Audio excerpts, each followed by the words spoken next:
I'm an alcoholic named Fobby. And feel like Jerry kind of made me a little bit taller than I really am. I'm only 5'8", okay? Maybe 5'7" by now.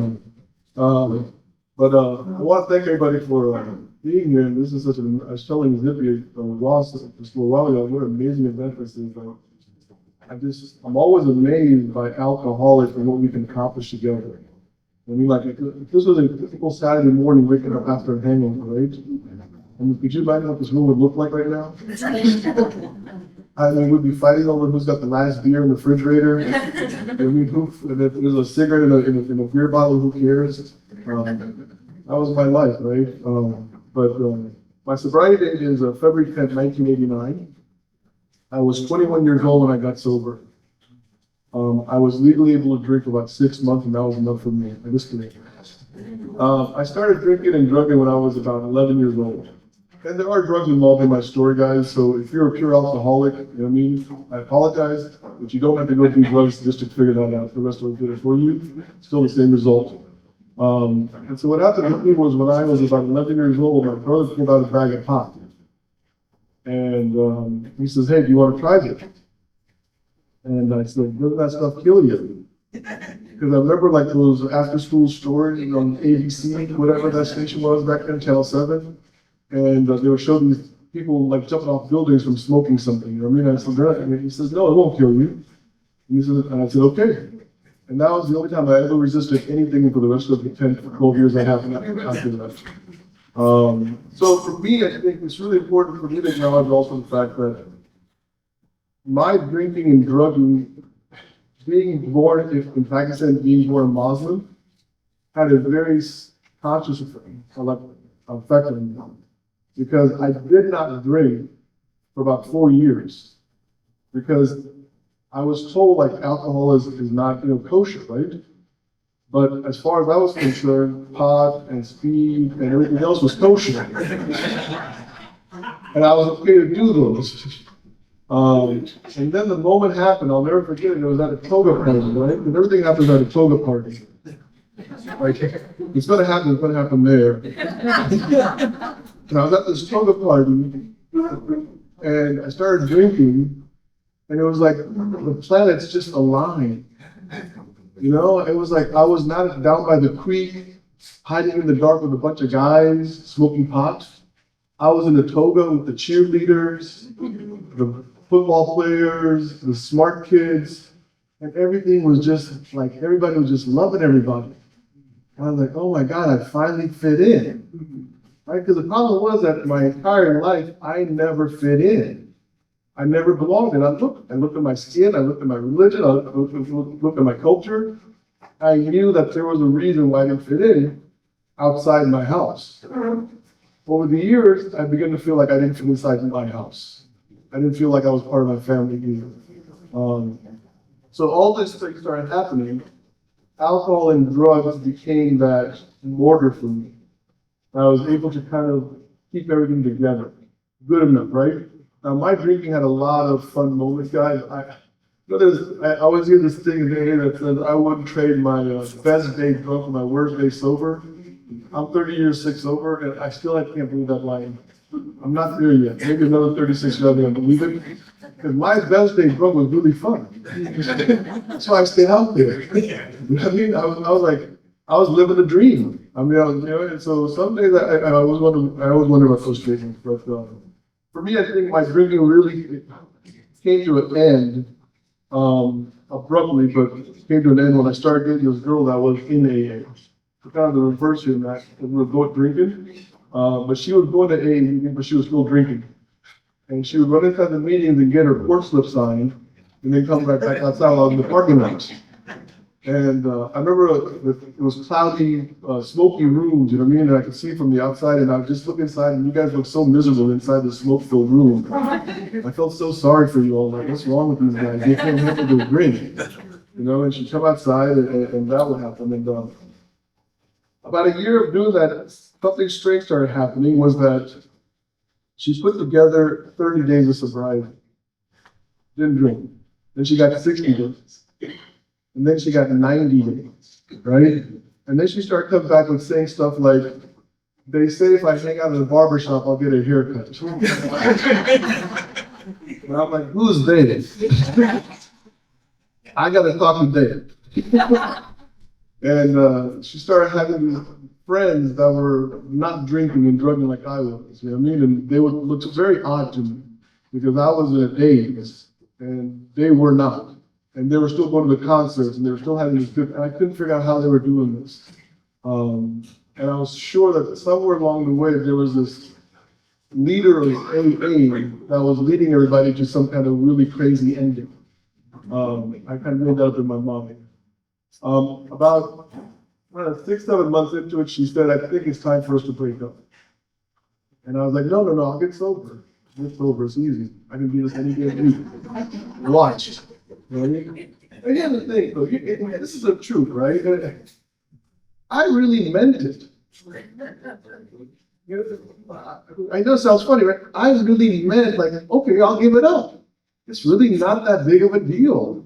And come to find out, I couldn't give it up, right? And there I was, like, now I'm hiding it from her. And now I'm, like doing stuff that I shouldn't be doing and hiding and shucking and all this other stuff. Eventually caught up, right? In Thanksgiving of '88, she was like, either you get sober or we're done. And I said, okay, what do I gotta do? She said, you gotta go to rehab. And I said, okay, fine. So we called this rehab place in Fairfax County, Virginia, and they said, we can't accept him until January. We don't have room. I remember talking to this guy on the phone. I said, well, what am I supposed to do between now and January? I'll never forget this as long as I live. He says, don't pick up. I'm like, what a jerk. Does he not know who I am? I am Fobby. I am turning myself in.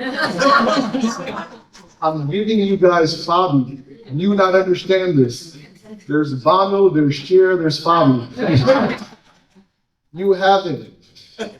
And they said, no, we can't come until January. So I told my girlfriend, okay, I'll do my best. I'll do my best. I was miserable. I had no program. Just like the big book talks about, I was defenseless against the first drink. I had no program, right? Drink would show up, I get drunk. I don't know how I had them. I told everybody I was going to stay sober until January. So I got this great idea. With alcoholics, we have great ideas, right? Great ideas. I said, hey, I think I want to go down to Florida for New Year's Eve. So I want to get sober January 4th, '89, right? I'll just go and, have 2 weeks of fun before I come back and go to this rehab that they're going to give me some magic pill and I'll be fine again, right? And I went down to Florida and, it went from bad to worse. I ended up leaving, I think I got into a fight with somebody at a bar and I ended up driving home from Florida at 10 o'clock at night. I left. I don't really remember being on 95 other than the blackouts that I would kind of wake up and seeing the road in front of me.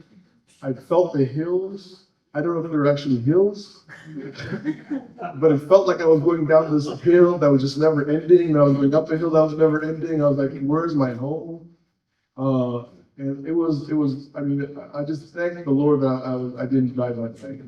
I should have. I hope I didn't take anybody with me either. But, January came, rehab started, I did not get sober. It was an outpatient program, and I figured this calmed everybody down, right? The girl was happy, I was getting sober according to her. I was going to meetings, I was getting things signed like she used to get signed, she knew the routine. And I was coming to these meetings, and nothing was happening. Nothing was happening until my best friend in the entire world told her everything I was doing behind her back. And so now we get to the fun part, right? So February 9th, '89, I find out that she's dumping me because she found out what happened. And now she will start dating my best friend. And my entire world turned upside down, right? It was like, because this is my best friend in the entire world, blah, blah, blah, all that stuff. So February 10th, '89, I come to a meeting. I haven't had a drink or drug all that morning, right? And I had no desire to get sober. I want to make sure everybody understands that. There was no, I have an honest desire or a fault. What I wanted to find out was who the guy was, where the committee was, where I could go get a petition signed to have my girlfriend banned because she lied to me. Because I knew that honesty was one of your all's pillars. And she had lied to me about, and she basically just cheated on me with my best friend. And I felt if there was a committee of Alcoholics Anonymous, I'd go get this petition signed, get her banned for life from Alcoholics Anonymous, I would actually win something. I raised my hand and shared about that. And everybody did what you all just did. And they said, keep coming back. There's another meeting tomorrow, and by the way, I got sober on a Friday night, which I can't figure out why I would get sober on a Friday night, right? But they said, come back tomorrow at 12 o'clock. And I said, okay, obviously the committee is going to meet tomorrow at this clubhouse at 12 o'clock. So I came back, it was a men's stag meeting. And I went in there, I gave them my entire pity and all that stuff, and they all just laughed at me and hugged me, and someone offered me some cigarettes. You know what I mean? I started smoking it for the next 5 years. I hadn't smoked a cigarette for about 2 years at that point. And then some guy, so guys, February 10th, 89, right? It's Valentine's Day weekend. Got a picture of it, okay? Some guy thought it was good to take me to a Valentine's Day dance that night on day 2 of my sobriety. And I'm sitting at this club where this dance is happening. And every now and then I would look at this little smoking section, right? And it was all dark over there, and lights and people dancing. And I was like, my life is really screwed up. My best friend is with my ex-girlfriend on Valentine's Day weekend, and I'm in this clubhouse full of drunk people, and they're acting like they're having a good time dancing. And that's how my sobriety started, right? So amazing things happen along the way. I mean, it's amazing. There was a guy named Adrian. I had to talk about Adrian because it's just so special what happened there. On day 30, Adrian had allowed me to start calling him every morning. He wasn't my sponsor. They said, here's my number, call me every morning. So like an idiot, I called him every morning. I really did. And day 30, him and I were at a meeting in Arlington, Virginia. And I said, hey, Adrian, you guys told me, like, if I don't want to be in AA, to tell you guys. And I'm here to tell you, I don't think this is working for me. You know, I've tried it for 30 days, and I really, really don't think I want to be here any longer. So if you could just take me back to my car, thank you for everything. And he started driving really fast. And these streets in Arlington, Virginia, if you're not familiar, they're really thin, and they got cars parked on both sides of it. And he says, Bob, you understand this is you on alcohol. This is what you do when you take drugs, right? But you don't have a brake like I have in this car. I was like, okay. He goes, will you give it another 24 hours? I said, yeah, I'll give it another, I won't use, another 24 hours. And he saved my life, right? 9 months later, I'm at Adrian's funeral because he overdosed. That's the disease of alcoholism and addiction, right? That's the thing, right? He taught me the message. He kept me sober. He did. He said, if you give it another 24 hours, this will work. And I believed him. And the fact that 9 months later, he didn't hear his own message, that's the power of our addiction and our disease. That's what it has on us. That once we are believing that there is nothing that's going to be better in this life of Alcoholics Anonymous, let's go ahead and just get it over with. And I love what Jean said, that she thought she had a brain transplant. And I don't know what year it was, Jean, but at one point it hit me that, and I'm going to talk about drugs here, guys, sorry, but I remember the first time my left nostril started bleeding from doing too much coke. I remember that moment, right? And my brain said immediately, use the right nostril.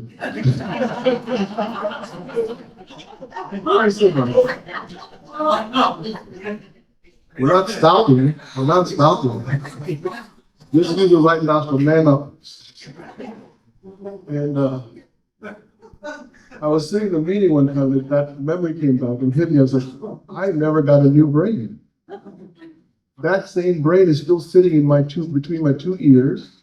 And if I ever let it run the show, that's exactly the kind of decisions it's going to make. It has no right running my life, but it still does. And every now and then, I listen to it because it sounds so plausible. You don't need a meeting tonight. You're tired. You put in 12 hours of work. You know, you gotta take the kids to a soccer game. You gotta go do this, you gotta go do this. From years 13 through 16, I didn't go to meetings. Not because one morning I woke up and said, I don't need meetings, because between years 10 and 13, I started weaning myself off Alcoholics Anonymous with plausible reasons. I started going to therapy. I got a therapist, and I was working through all these inner child issues. Heal me, you know what I mean? And Alcoholics Anonymous became a secondary issue all of a sudden. And listen, there's a time and place for that, right? What happened is between years 13 and 16, when I didn't go to those meetings, I lost everything. I lost everything. I was an absolute dry drunk. I remember a friend of mine said, "You're so dry, you're a 5 hazard, Bob. Get to a meeting." And so this therapist, I remember telling her one time, I said, "I haven't been to AA meeting in a while. What do you think I should do?" And this lady charged me about $180 an hour, right? And she says, "You should go to an AA meeting." I mean, the genius. I mean, I think about how many years of college did you do to give me that answer, right? But that night, I came home. I'll never forget this as long as I live. I came home. My parents were sitting in our kitchen diner, and my wife was there. My skin was falling like this. It was like I was just losing it because everything around my life was not going well. It was just lawyers and accountants and everybody looking for stuff, and my business was going down the tubes. My partner was embezzling. Everybody was asking me for stuff, and I just didn't have any answers anymore because I had cut off contact with AA. I didn't have a rudder. I didn't have a direction. And I came home, I saw my parents, I saw my wife. All I could say was, I got to get to a meeting. I don't know why, I got to get to a meeting. I called my best friend from the program that got sober with me. I talked to him for like 20 minutes all the way to back to a meeting. Went inside that meeting. Well, there was a meeting 5 minutes from my house. But I didn't want to go there because I thought everybody would think I relapsed. My ego kicked in, right? So I found a meeting like 25, 30 minutes away from my house. I walked in there, I was like, "Hey, Fobby, where you been?" I moved up to the suburbs. You know, there was a plausible reason I could give them. But I think for me, one of the things that I realized in the program was that drinking always felt like it was the answer. Like if I was confused, if I didn't fit in, get high, get whatever, right? The problem was that I just never stopped drinking, right?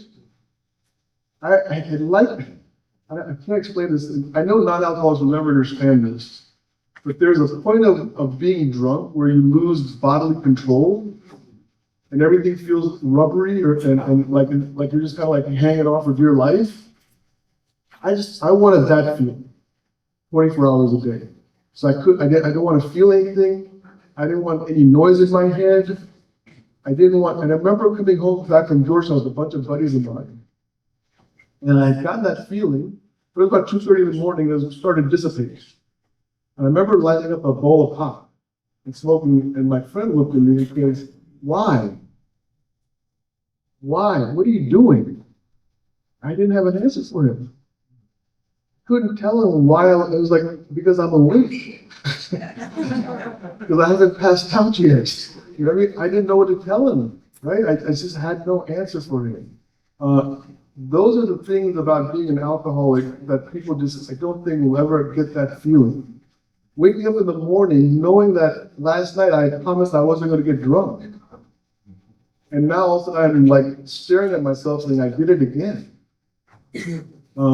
Lying to people because I'm trying to cover up what I've just done. All that stuff. I remember when I got sober, I felt like my life was absolutely dark. There was absolutely no glimmer of hope in my life. It was absolutely bleak. I had no direction. Now, my family has never seen me drunk. My wife, we've been married for 32 years, never seen me drunk. My daughter, 30, never seen me drunk. Son, 27, never seen me drunk. Dog coming up on 14, never seen me drunk. Always got to mention Sam Dog, right? Otherwise he gets pissed off. But no one's ever seen me drunk, right? So when my daughter, who's the oldest, when she turned 21, I gotta tell you guys, it moved me beyond I had no idea what that was gonna do to me. Because I remembered being miserable without any direction at the age of 21. And I looked at my daughter, she was full of hope and life. She had meaning. She had purpose. She knew exactly what she wanted to do. And I knew that it was because of you guys. Not anything that I had done. It was because of Alcoholics Anonymous that she was having this kind of life. She didn't even know who to thank. She just knew that she had a great home, a great family, everything was stable, and she had purpose in her life. And I just, it was always one of those moments in my life that I always was cherished. Now, my wife, on the other hand, I gotta tell this story. This happened just recently. I left a spoon out on the counter. And my wife said, always leave the spoon out on the counter. And it leaves a mark. And my head goes, oh my God, if she only knew I should do those spoons. If she only knew, like, none of her spoons would be here, none of her jewelry would be here, the 401k would be gone. I mean, the marks on this counter would be the last thing she would be worried about. And that's the way it is, right? Because they don't know who they married. They don't know what's living inside here and what can come out. And every now and then that voice comes out and says, Fob, you really should show her who she married. You really should. Let's go get a bottle of Jim Beam and let's get this over with. You know what I mean? Then she'll be grateful for the guy that left that mark. And I got to call my sponsor and say, hey, you know, Ron, this is what I just thought of. What do you think? It's probably not today. It's probably not today, right? There was a time in 2019 that we were down in Aruba. My buddy here really hates this story, but I gotta tell it right. Where I had about 30 years, and we're at this Italian restaurant, and about 13 of us, family members, and my aunt, and my cousins, and my wife, and nobody drinks, right? Because they're all practicing Muslims, so they don't drink. They never drink, like good people, right? And my aunt, she loves these virgin pina coladas. Oh, I never had a pina colada. I don't know what it tastes like. I'll try it. I'm sure. Come out, and my aunt takes this. Oh my God, something's wrong. Well, what? She goes, I think it's got alcohol in it. And everyone at the table looks at me and says, well, if I would know. And I take a sip and I said, I don't taste any alcohol, right? And so sure enough, the waiter comes running. I said, hey, we gave you guys the wrong drinks. They're not virgin, right? And they brought up the virgin pina coladas, and I just kind of whatever. But the next day, I'm in Aruba, right? Foreign country, by the way, in case you don't know that's a foreign country. I'm calling my sponsor Ron long distance, right? I think it was like 7:15 in the morning Aruba time. Hey Ron, true conversation. Hey Ron, you guys have been lying to me for 30 years. He goes, why? What happened, Bob? I go, last night I accidentally drank alcohol. And you said to me that the allergic reaction to an alcoholic who drinks alcohol is that we want more alcohol. Well, Ron, that's not happening. I don't get it. Am I not an alcoholic? Yes. Well, Bob, you're calling me from Aruba, trying to justify why you're not an alcoholic. It seems like the addiction, the allergic reaction has kicked in. That's the subtleness of our disease, right? 30 years sober, I'm still trying to figure out a way to beat somebody say you're not an alcoholic. Like I see in my head, like sitting on the beach having a real pina colada and being drunk in Aruba for the next 7 days. Probably ruining all the vacation time that we got, right? Because, see, it's not the drink that's the problem, it's what I do after the drink. It's the behavior, right? It's the consequences. The drink is just a gateway. It's what I do, like, with my wife afterwards, how I'll go find another woman, and I'll end up in another man's hotel room, and all this other stuff, right? And then I'll go pawn the jewelry, and then I'll do this, and they won't find me, and I'll be arrested in Aruba. I forget that that's what I will do. What I want to tell Ron is that I'm not an alcoholic. You guys have been lying to me for 30 years, and there was no allergic reaction, so I'm going to go with that. Thank you. And thank God for Ronald, right? Because he's been putting up with me for 30 years.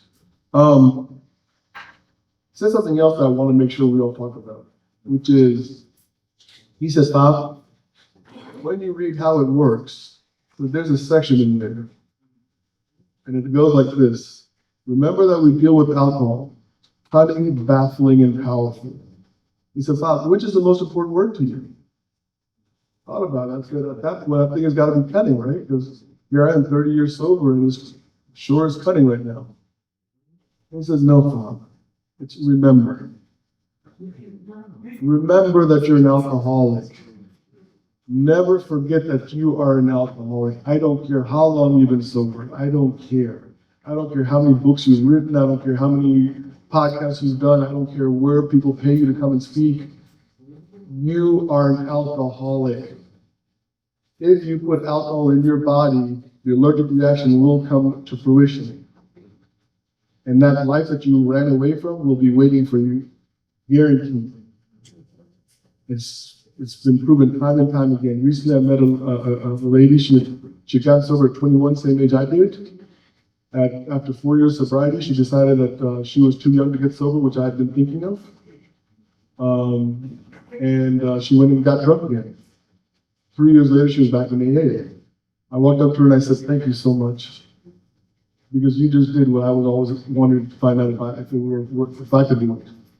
And you've shown me that we're still the same person.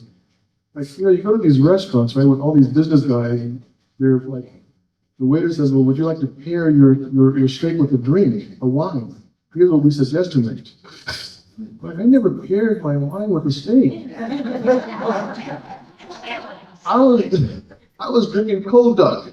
If you felt romantic, you got a bottle of Gallo or something, right? I never paired with seafood or like kind of a brandy with my scotch or whatever they do, right? There was this office manager in our office, Lisa, and she was making these things on her desk. I'll never forget as long as I live. She said, I walked by her desk and see these charming bracelet types, and I'm like, Lisa, what are you doing? She goes, oh, we're having a wine tasting party at my house this weekend. I'm making these wine glass markers. What do you mean?